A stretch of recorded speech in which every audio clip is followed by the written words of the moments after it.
En 4 jours, le deuxième tour de la primaire de la droite et du centre. La bataille est intense entre Alain Juppé et François Fillon. On va en parler avec Christian Paul, député socialiste de la Nièvre, avec qui on parlera, eh bien, évidemment, de la gauche qui prépare sa primaire du mois de janvier. Et on parlera aussi de son livre qui vient de sortir à la Fondation Jean Jaurès, Les îles et l'archipel, pourquoi la gauche revivra.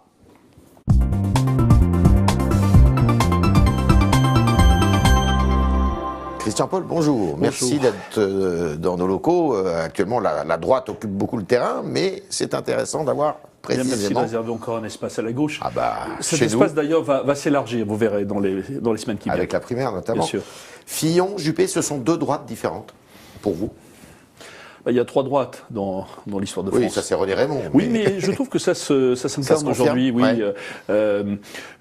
Donc la droite orléaniste. La droite orléaniste. Allez, c'est Juppé. Une droite très conservatrice, ouais. C'est Fillon. Ouais. Et puis cette droite bonapartiste qui a été battue avec Nicolas Sarkozy. Oui. En fait, il y a des constantes dans l'histoire politique de la droite. Mais ce qui est frappant, quand même, c'est que s'annonce avec François Fillon, s'il était élu. À votre avis, je ne souhaite pas. Il sera probablement désigné très largement. Je pense qu'il va. Les 2 tiers probablement, mais ça n'est pas ma primaire.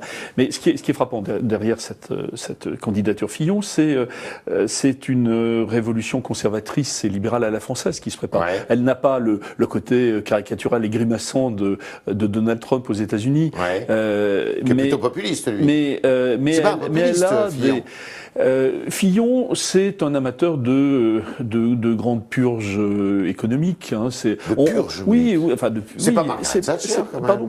Mais je pense qu'il y a quand même des Chicago Boys qui se préparent là dans l'ombre en France. Enfin, ces économistes ultra-libéraux qu'on a vus aux États-Unis avec Reagan, qui venaient d'ailleurs du Parti démocrate. Qu'on a vu, oui, mais parfois des erreurs d'itinéraire, qu'on a vu en Grande-Bretagne avec Margaret Thatcher. Et c'est pour ça que je dis à la française, parce que ça se fera évidemment dans le cadre français. Dans le cadre français, si François Fillon est élu, ce que je ne souhaite pas. Mais vous savez, ce qui me frappe quand même, notamment sur l'affaire de la réduction du nombre des fonctionnaires, moins 500 000 fonctionnaires. Moins 500 000. Je pense que les Français ne l'accepteront pas. Pourquoi ? Parce que n'importe lequel d'entre nous, de droite, de gauche ou d'ailleurs, quand il est confronté à un besoin précis, et qu'il constate un manque d'effectifs de policiers ou de gendarmes ou d'infirmiers dans les hôpitaux, il n'est pas d'accord, ou d'enseignants pour ses enfants, il n'est pas d'accord pour des suppressions massives de services publics et d'agents publics. Ce que François Fillon a conduit, non, prévoit, mais surtout a déjà conduit aux côtés de Nicolas Sarkozy, parce que Fillon 2, tel que le programme Fillon d'aujourd'hui, c'est quand même la suite empire de l'exercice du pouvoir par François Fillon et Nicolas Sarkozy pendant 5 ans. Donc c'est pas seulement la droite revient, c'est une droite qu'on connaît bien. Les accusations portées par la gauche, mais aussi par Alain Juppé sur Fillon, le traditionnaliste, le réactionnaire. Vous trouvez que c'est justifié tout ça? Mais je pense qu'il ne s'en cache pas. Mais ça peut plaire d'ailleurs à une partie de l'électorat. Oui. Mais c'est violent parfois. Mais ce qui est le plus fondé, c'est pas toujours vrai. Ce qui est le plus fondé vu de mon point de vue, c'est votre collègue président du groupe socialiste au Sénat, Monsieur Guillaume, il dit d'aller chercher des poux à François Fillon sur l'avortement, par exemple, ça me paraît tout à fait injustifié. Moi, j'ai 2 problèmes avec François Fillon. C'est que je trouve que notre pays s'est construit au XXe siècle et aussi ces dernières années. Depuis longtemps, oui, notre pays s'est construit, la République s'est construite sur des fondations laïques. Oui. Et je sens venir comme une forme de retour à une inspiration qui n'est pas celle d'une laïcité qui ne doit pas être d'ailleurs intégriste, qui doit être tolérante. Je crois qu'il ne faut pas créer la confusion entre les affaires de la cité et les... Non, je ne dis pas cela, mais autour de lui, oui, il y en a. Et la deuxième chose, et là, Alain Juppé pour une fois, je ne suis pas de ceux qui citent souvent Alain Juppé, mais quand il parle de brutalité sociale dans les propositions de François Fillon, je pense qu'il a raison. Ouais, vous préféreriez que ce soit Juppé qui sorte du chapeau? Mais je préférerais qu'il y ait en 2017 une alternance à gauche, je la crois possible, oui, non, mais là... et je vous offre une transition pour la deuxième partie de cet entretien, parce que je pense que... Mais c'est moi qui le conduis, l'entretien, vous n'avez pas de chance. Bien sûr. Demain de matin, mais non, plus sérieusement, je pense que ce qui est important là, depuis quelques jours, c'est d'abord, 4 millions de votants dans cette primaire. Ça veut dire qu'il y a un appétit démocratique, la gauche n'en a pas le monopole, les électeurs de droite ont voulu se saisir de cet outil qu'est la primaire. La deuxième chose, c'est que, enfin, depuis quelques jours, quelques heures peut-être, on reparle de politique. On reparle de programme politique. Qu'est-ce qu'on faisait avant ? De projet. C'était plutôt une bataille d'hommes, c'était un affrontement violent. Il y a des affrontements très violents au sein de la droite. Je pense d'ailleurs qu'on ne retrouvera pas dans la primaire de gauche la violence des confrontations que nous avons vues dans la primaire de droite. On va en parler. Est-ce qu'il y a, d'après vous, il va y avoir une mobilisation d'électeurs de gauche pour aller voter dimanche, plutôt en faveur d'Alain Juppé, si j'en crois... Moi, vous avez été surpris par le chiffre donné par les instituts d'opinion, d'études d'opinion, dimanche dernier, 12 à 15% d'électeurs de gauche. Je pense que là, le souvenir, l'ombre portée de la présidence Sarkozy était dans beaucoup de têtes, à droite et à gauche. Et ça a produit ce résultat. Mais moi, j'invite quand même tous ceux qui s'intéressent vraiment à la chose publique, ne jamais oublier que François Fillon a été pendant 5 ans le Premier ministre discipliné et zélé de Nicolas Sarkozy et qu'il a mené la même politique. Donc vous les invitez à aller donc les tempéraments des hommes sont évidemment différents, mais la politique qui a été menée, les actes, et ça compte les actes. Mais vous ne me répondez pas sur les électeurs de gauche pour dimanche? Mais je ne suis pas dans la tête des électeurs de gauche qui sont venus voter à la primaire de droite. Je pense il y en a eu, en effet, parce qu'il y avait une peur panique, bien sûr que non. Il y avait, évidemment aussi, il y avait une peur panique, je crois, de Nicolas Sarkozy, mais l'élection ne doit pas se faire sur la peur, elle doit se faire sur la comparaison des projets, des visions pour la France. Et très franchement, la vision, et vous savez employer ce mot à dessein, la vision de François Fillon est à mes yeux une vision profondément réactionnaire. D'accord. Moi, j'ai employé ce terme, mais c'est pas mon terme, c'est le terme que j'ai entendu dans le débat public. Donc, c'était pas totalement un hasard. Non, mais c'est parce que je le reprends du débat public. Qu'on soit d'accord. Alors, vous avez dit que c'était pas violent, c'était violent à droite, mais alors moi, on attend, pas moi, la primaire de gauche. Vous pensez que ça va pas être violent? Alors, elle s'organise depuis plusieurs... Hollande va y aller d'abord?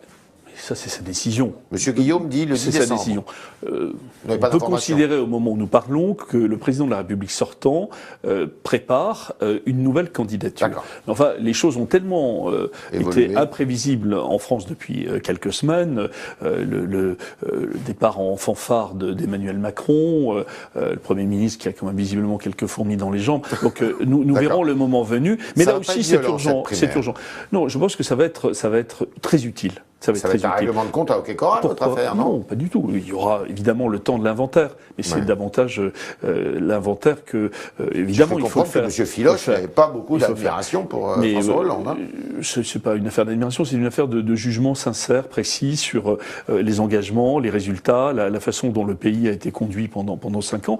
Et j'ai, vous le savez, moi aussi, un certain nombre de reproches à exprimer. Donc l'inventaire est un devoir, pas seulement un droit, mais un devoir impérieux, il faut le mener. Mais ce qui est le plus important, évidemment, dans une élection présidentielle, ça va être de confronter les projets.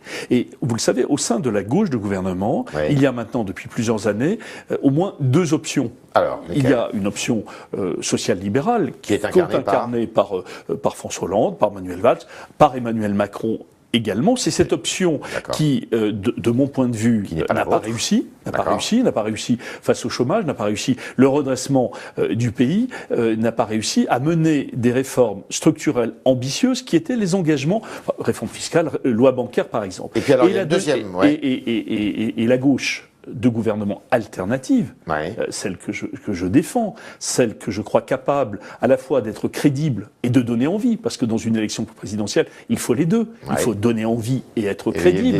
Eh bien, cette gauche-là, elle se prépare aussi dans cette l'incarne pour la première Montebourg, l'incarne évidemment Arnaud Montebourg, Benoît Hamon apporte des idées, mais on n'est jamais d'accord à 100% avec un candidat. Mais vous allez être derrière qui? Montebourg ou Hamon? Je le dirai dans quelques jours. Pourquoi? Parce que quelle date? Mais probablement dans 8 jours, Dans vous 8 le jours. saurez. Dans 8 jours. Dans 8 Dans jours, 8 vous le jours, saurez. vous saurez. Parce que Vous pourriez être candidat vous-même? non, je ne serai pas candidat. Je crois déjà l'avoir dit ici. D'accord. Mais tout simplement parce que je pense qu'il y a beaucoup à faire dans cette période justement pour gagner cette alternance à gauche. Et le président de la République? Et encore une fois, pourquoi une alternance à gauche? Parce que ce quinquennat a déçu, il faut en tourner la page, et la primaire doit servir à cela. Mais il y a un réservoir d'idées, de propositions, d'enthousiasme à Il gauche. peut être battu, le président de la République, d'après ce que vous savez de l'électorat, justement, Bien de la sûr. gauche du gouvernement, par Bien M. sûr. Montebourg, M. Hamon? Mais il le sait très bien. Il le sait très C'est bien. pour ça que très longtemps, il a tardé Oui. à accepter l'idée des primaires. Parce qu'il sait très bien que les citoyens viendront aussi pour marquer une forme de déception. Mais quand ils le feront dans la primaire de gauche, ils le feront aussi pour créer quand même un espace de rassemblement. Parce que ce qui est frappant dans cette période, et c'est un des fruits empoisonnés de ce quinquennat, c'est la dislocation de la majorité de la gauche au fil des mois. Et à ce moment-là, le Parti communiste ferait cause commune avec cette gauche alternative que vous décrivez? Vous en êtes où de votre discussion? Le Parti communiste... Parce qu'il est tiraillé entre Mélenchon... Le Parti communiste, aujourd'hui, est un parti qui a sa place dans ce que j'appelle la grande gauche, qui est celle de 2012 d'ailleurs. C'est celle qui a amené François Hollande aux responsabilités. C'est celle qui dirige un certain nombre de grandes villes françaises. Cette grande gauche, c'est les îles. Pourquoi ce titre? Les îles et l'archipel, tout simplement parce que la gauche, dans son histoire, depuis Jaurès, a toujours été plurielle. Il y a toujours eu plusieurs gauches. Comme il y a eu, nous l'avons vu tout à l'heure, plusieurs droites. Mais la gauche ne peut aspirer aux responsabilités, ne peut contribuer à l'avenir de ce pays que si elle fait archipel, que si elle se rassemble. Voilà la raison de ce titre. Elle peut être absente du deuxième tour de la présidentielle, c'est un risque majeur que je dénonce depuis plus de 2 ans. Il y a un risque d'effacement, et c'est justement parce qu'il y a un risque d'effacement qu'il faut par millions, je le dis, que les Français viennent dans cette primaire de gauche. Et je vais vous le dire, il y en aura combien? Mais il y en aura beaucoup. Ouais. Il y en aura beaucoup. Moi, je vous prédis, je prévois. Ça ne sera pas une primaire des pauvres. Je prévois. Non, je ne crois pas. Pas au sens de la fortune, mais j'espère bien. Du nombre il n'y a pas de primaire censitaire. C'est 1 euro. C'est 2 fois moins cher que la participation. Non, mais du nombre de participants. Je vous prédis, je prévois une grande surprise démocratique dans cette primaire de gauche. La primaire de droite a créé la surprise. Il y aura une grande primaire de gauche et ce sera une grande surprise démocratique. Vous avez susurré son nom tout à l'heure, qui s'appelle Emmanuel Macron. Vous allez lire son livre qui sort demain, Révolution? Je le lirai volontiers parce que jusqu'à présent, je n'ai vu aucune idée neuve. J'ai vu une candidature nouvelle, j'ai vu un nouveau visage qui participe au débat public. Je n'ai pas vu une idée neuve. Vous n'avez rien de commun avec lui? Mais je pense que nous avons en commun de vouloir que l'avenir de ce pays soit meilleur. Je ne le diabolise pas. Par les mêmes chemins. Je ne le diabolise pas, mais nous avons des désaccords profonds sur le bon chemin. Alors, je ne l'ai pas lu, le livre, pour être tout à fait honnête, qui sort demain. Je sais qu'il y a des bonnes feuilles qui vont sortir dans quelques magazines demain aussi, d'ailleurs. J'ai cru comprendre qu'il y avait quelque chose d'un peu neuf sur le cannabis. Pas neuf dans le débat, mais qui proposait espèce de libéralisation du cannabis en France. Vous êtes de cet avis? Alors écoutez, c'est une question qui a été souvent posée, qui m'a souvent été posée à moi qui n'ai jamais fumé un joint de ma vie, mais qui sait, comme vous, comme beaucoup d'autres, qu'aujourd'hui, l'économie, évidemment, l'économie souterraine dans les quartiers est quelque chose de profondément dramatique. Et que la question de savoir comment on peut éviter ces trafics est posée à tous les responsables politiques de droite et de gauche. Et ce qui, moi, me préoccupe beaucoup, c'est que cette question, on la ressort toujours à la veille des élections, notamment des élections présidentielles. C'est le pire moment. C'est le pire moment pour en traiter. Pourquoi? Parce que c'est des questions qui doivent faire l'objet de ce qu'on appelle parfois dans le domaine médical, notamment des conférences de consensus, des jurys citoyens. On doit se mettre au travail, droite et gauche confondus, avec des experts sur cette question, avec des gens qui ont l'expérience à la fois de ces problèmes de consommation de substances addictives, comme on dit, mais qui ont aussi la connaissance des territoires où cela se passe. D'ailleurs, le territoire pour le cannabis, c'est pas seulement les quartiers, il y en a aussi dans les villages du Morvan aussi. Bon, mais plus sérieusement, je pense que cette question, qui n'est pas une mince question, il ne faut pas la jeter en pâture dans l'élection présidentielle. Vous n'avez pas préjugé je pense qu'il est criminel de ne pas traiter sérieusement cette question, et je pense qu'il faut le faire de façon extrêmement sérieuse, très collective, au début d'une mandature, trouver en commun des solutions qui soient à la fois opportune, appropriée et acceptable dans le pays. Et très franchement, en faire encore une fois un hameçon ou un appât dans une élection, je pense que c'est pas rendre service à ce débat. Dernière question, est-ce que Christian Paul sera candidat à sa réélection dans sa circonscription aux législatives ? J'ai engagé une discussion avec les socialistes nivernais pour être candidat à l'élection législative. Pourquoi il y aura une primaire à l'intérieur de... Mais il y a toujours chez nous des primaires, voilà. Et je crois que c'est un outil démocratique. Mais vous voulez y retourner? Je serai candidat pour l'élection législative si les socialistes nivernais me font confiance. C'est la règle normale de notre parti. C'était le talk de Christian Paul qui nous a dit que cette primaire à gauche allait créer des surprises, une surprise, et qu'un grand élan démocratique allait se réveiller, alors que lui, il plaide pour une gauche alternative qui n'est pas celle de François Hollande. Merci. Christian Paul, bonjour. Merci d'être dans nos locaux. Actuellement, la droite occupe beaucoup le terrain, mais c'est intéressant d'avoir précisément... Merci de réserver encore un espace à la gauche. Cet chez espace d'ailleurs va s'élargir, vous verrez, dans les semaines qui viennent. Avec la primaire notamment. Bien sûr. Fillon, Juppé, ce sont deux droites différentes pour vous? Il y a trois droites dans l'histoire de France. Oui, ça c'est René Raymond. Oui, mais je trouve que ça s'incarne aujourd'hui. Oui. Donc la droite orléaniste. La droite orléaniste. Qui se prépare là dans l'ombre en France, ces économistes ultra-libéraux qu'on a vus aux États-Unis avec Reagan, qui venaient d'ailleurs du Parti démocrate, qu'on a vu, oui, mais parfois des erreurs d'itinéraire, qu'on a vu en Grande-Bretagne avec Margaret Thatcher. Et c'est pour ça que je dis à la française, parce que ça se fera évidemment dans le cadre français. Dans le cadre français, si François Fillon est élu, ce que je ne souhaite pas. Mais vous savez, ce qui me frappe quand même, notamment sur l'affaire de la réduction du nombre des fonctionnaires, frappant derrière cette candidature Fillon, c'est une révolution conservatrice et libérale à la française qui se prépare. Elle n'a pas le côté caricatural et grimaçant de Donald Trump aux États-Unis. Qui est plutôt populiste, lui. Mais elle a Fillon. Fillon, c'est un amateur de grandes purges économiques. Purges, oui, c'est pas Margaret Thatcher, quand même. Pardon. Mais je pense qu'il y a quand même des Chicago Boys. En 4 jours, le deuxième tour de la primaire de la droite et du centre. La bataille est intense entre Alain Juppé et François Fillon. On va en parler avec Christian Paul, député socialiste de la Nièvre, avec qui on parlera, évidemment, de la gauche qui prépare sa primaire du mois de janvier, et on parlera aussi de son livre qui vient de sortir à la Fondation Jean Jaurès, Les îles et l'archipel, pourquoi la gauche revivra. C'est Juppé.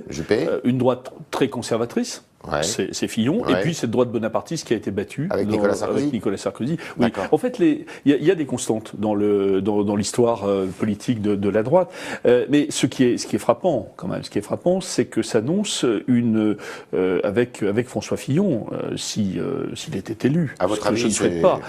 Il sera probablement désigné très largement. Je pense qu'il va les 2 tiers probablement, mais ça n'est pas ma primaire. Mais ce qui est